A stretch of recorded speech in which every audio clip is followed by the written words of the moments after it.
આજે તો રિંગ રોડે કેકની બોલાવી દીધી બાકાજી કી અને કરને કી મોજ. તો જય માતાજી બધા મિત્રોને સ્વાગત છે એક નવા મિની વ્લોગમાં. અને જો હવાર પડી ગયું ને આજ તો લીફમાંથી વ્લોગ ચાલુ કર્યો કે ઉઠવામાં થોડુંક મોડું થઈ ગયું હતું એટલે પછી ત્યાંથી સીધા ભક્તિ સર્કલ પહોંચી ગયા. ત્યાં બધા ભાઈબંધો વાટ જોતા હતા. હવે ત્યાંથી જવાનું તો આપણે સીધું કોલેજને પૂગીને જોયું તો કોલેજની અમે જો કંઈક તોડફોડ આવતી હતી. હવે કંઈક બનશે ખરા, હવે હું બને કંઈ ખબર નહીં. ત્યાં તો જો ટેણિયું દેખાઈ ગયું, એ ઊભું ડિસ્કો કરતું હતું. મેં ક્યાંક આ ઝપટે ચડશે ને તો મારી નાખશે કોક. ત્યાંથી પછી જો કોલેજ અમે આવી ગયા ને આમ જો આખી ગેંગ ઊભી હતી પેપર દેવા. આ બધા પેપર દે ને એટલી વાર છે હવે બધા.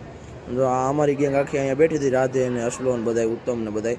પેપર દેવાનું ચાલુ થાય એટલે વ્યા જાય. ત્યાંથી જો હોસ્ટેલ ભેગા હતા તો લાડુડી કે મારે ચશ્મા પહેરવા છે. મેં હાલે હાલે પે હતું જોરદાર લાઈક 100 મેં બાકી હતું ચશ્મામાં. ત્યાંથી જો રોંઢે આપણે બહાર આવીને જોયું તો હોસ્ટેલની બહાર જો મોડિફાઈડ કરેલી સ્પ્લેન્ડર પડી હતી. એ હોસ્ટેલની બહાર મેં તો આપણને નહીં સંસ્થાનું તો કાંઈ રહેવા જ નહીં દે મેં કીધું.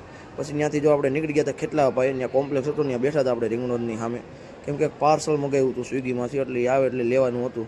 પછી હું સ્વિગીનું પાર્સલ આવી ગયું ને આપણે લઈને થઈ ગયા હાલતા હોસ્ટેલ બાજુ. જમી કરવી લીધું હતું પછી તો કાઢી સીધી બ્લેક પેન્થર અને નીકળી ગયા આપણે રિંગ રોડ બાજુ બેહવા. કેમ કે ત્યાં તો જવું જ પડે, દરરોજ ભાઈબંધ દોસ્ત રહ્યો એટલે ઘડીક બેહીને મજા કરી. અને એક ભાઈબંધ જતો હતો બહાર તો હેપી જર્નીની કેક મંગાવી લીધી ને કેક કટિંગ કરી નાખીને જોરદાર મજા કરી નાખી. આમ જો હજી તો કેક કટિંગ થઈ નહોતી, પહેલાં તો બધા જો લોંદા ઉડાડીને મેળા ખાવા સીધા કે કોઈ કાપે કે ન કાપે કે પહેલાં ખાવાની મળવી જોઈએ કે પછી ભાગમાં આવે કે ન આવે શું ખબર ને. આવડા જો અહીં લગાડતો હતો ને બાકી બોલાવતા હતા. જેને જવાનું હતું એને ન લગાડીને દીધી જાતી તો બીજા બધાને લગાડી દીધી. પછી જો મોઢા ધોવાના વારા આવ્યા હતા બધાના, ને એકબીજા મોઢા ધોતા હતા ને હળિયું કરતા હતા ને એવું બધું કરતા હતા. કાંઈ નહીં, જો સારું હાલો કાલ મળું ત્યાં સુધી બધાને રામે રામ.